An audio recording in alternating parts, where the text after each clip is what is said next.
You claim Nigerians are victims of persecution, but then you ban them from entering your country. In 2018, Trump calls for special visas for white South African farmers, claiming they faced genocide, a claim that was false. But Nigerian Christians and Muslims who face real violence get no such opportunity. So maybe this isn't about saving anyone.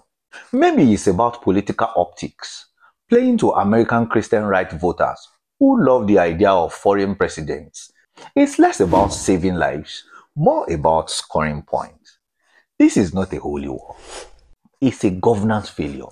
Western media, however, often turn this reality into simple religious headlines.